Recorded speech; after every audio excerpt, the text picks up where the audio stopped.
This is Mr. Hunter again, and in this lesson, we're going to quickly go over what we use to measure, what measurements we use in physics, as well as how do we convert between two different measurements or two different values of measurements. Like if I wanted to go from meter to millimeter or centimeters to meter, what would I need to do? So, as it says up here, in science, we use what is called the SI unit of measurement. SI stands for International System of Unit or Standard International System of Units. So to put it simply, we use the metric system. We never use the English system. In class, if I see you using the English side of the meter stick, I'll tell you to stop playing with the devil because English is the devil. It's my corny little joke because I'm corny like that. So this means we measure in meters, kilograms, and seconds, and those are the basic units.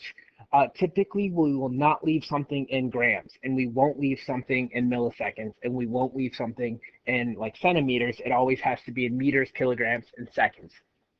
So you guys will be doing an experiment. We'll be measuring in time and distance in the Domino Lab, but before we do that, we're going to actually gain some practice with measuring stuff. But here, so as we said, we measure distance in meters.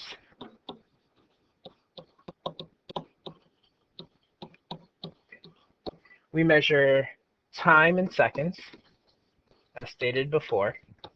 Repetition is good. And then we measure mass in kilograms. We don't use grams because unlike chemistry, when you're dealing with mass in physics, you're talking about like the mass of a person. So for example, I believe, about 61 kilograms. You wouldn't want to say, oh man, you are 6,100 kilograms, or have to write that each time. So when we measure something, we always measure in meters. Whoops. We measure in meters, and so using a ruler, just like in any subject, you would just simply line it up and then measure the length of the line. So in this case, I can see that the length of the line is 12.5 centimeters. However, I can't deal with that unit because it's not in meters, and so what we have to do is we have to convert it to meters. So for the units of length of measurement would be 1 meter equals centi stands for 100. So 1 meter is 100 centimeters, and 1 meter is also 1,000 millimeters. So very simply put, I'll show you how to do this, but I'm going to do it quickly here.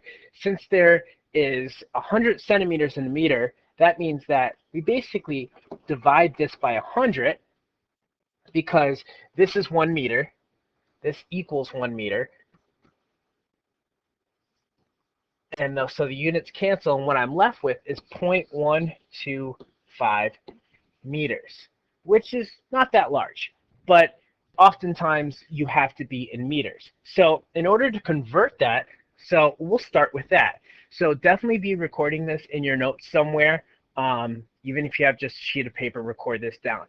So we know that we have 1 meter for every 100 centimeters.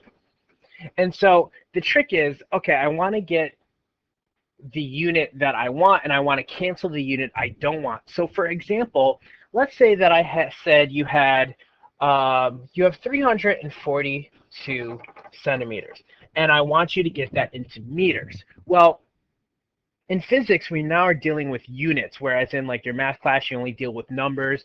In chemistry, you mostly dealt with numbers as well. But here, you now need to convert units. The nice thing is, units act just like numbers. So for example, if I had 2 divided by 2, the numbers knock each other out, right? Because 2 divided by 2 is 1. So if I have meter divided by meters, well, the meters knock each other out, just like math.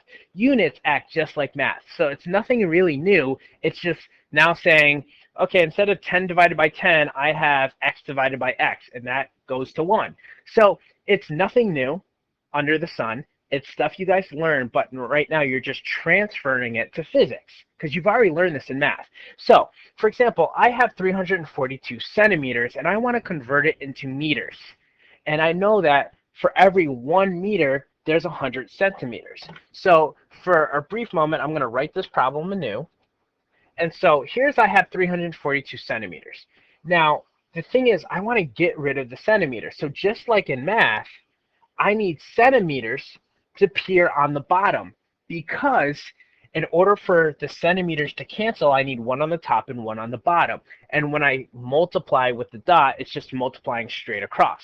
So when I do that, then I plug in my conversion. Okay, centimeters in the bottom, meters in the top, because that's what I'm going to. And I know that for every 1 meter, there's 100 centimeters. Now, the centimeters cancel out, and I just multiply straight across. So I get 342 divided by 100. I can't forget my meters on the top. And that is going to equal 3.42 meters. So in that way, I was quickly able to convert. It might seem difficult now because it's new, but we do this so much that it should start becoming second nature. So case in point, let's actually do something that's not metric system. Let's say that I had, I wanted to know how many seconds are in a year. So the question mark is, how many seconds are in 1 year? So to do this, we actually have to start using a bunch of that conversion process I was talking about. And this is actually great practice. So for example, what do we know? Okay, we start with 1 year, right? Well, can we go from year directly to second? Unfortunately, no.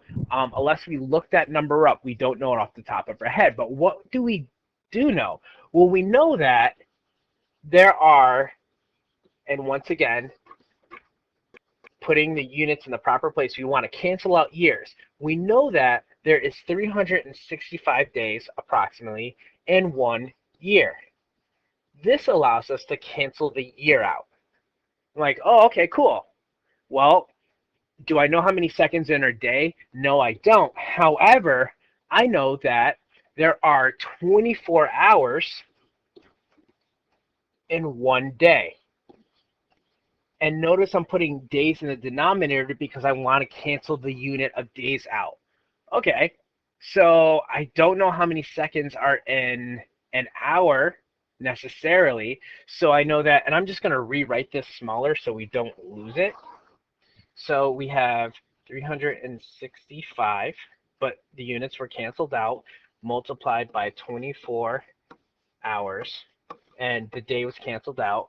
So now we say, okay, we need to get rid of hours. Well, I know that there are 60 minutes in 1 hour. Oh, sweet, the hours cancel out. Okay, now we're finally getting to seconds, and I know that there are 60, whoops, excuse me.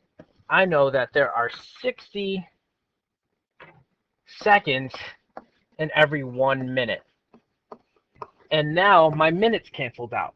So in the end, I have 365 times 24 times 60 times 60, and the only unit I have left is seconds. So once I have that out, I multiply all these numbers out, and just give me a second because now I got to go multiply them out. Okay, so when I multiply them all out, I get a number of 3.15, and this is a large number, so I'm going to use something called scientific notation. So there's 1, 2, 3, 4, 5, 6, 7 times 10 to the 7 seconds. 10 to the 6 is a million, so there's literally about 30 million seconds in a whole year, give or take.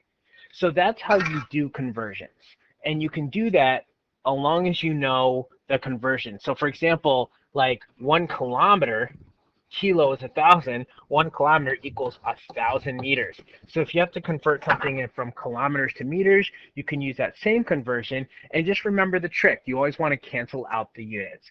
So that's the end of that lesson. Remember, I'm checking this tomorrow for credit, as well as hopefully you've written down any questions that you have for me so that I can tackle them for you tomorrow. See you tomorrow.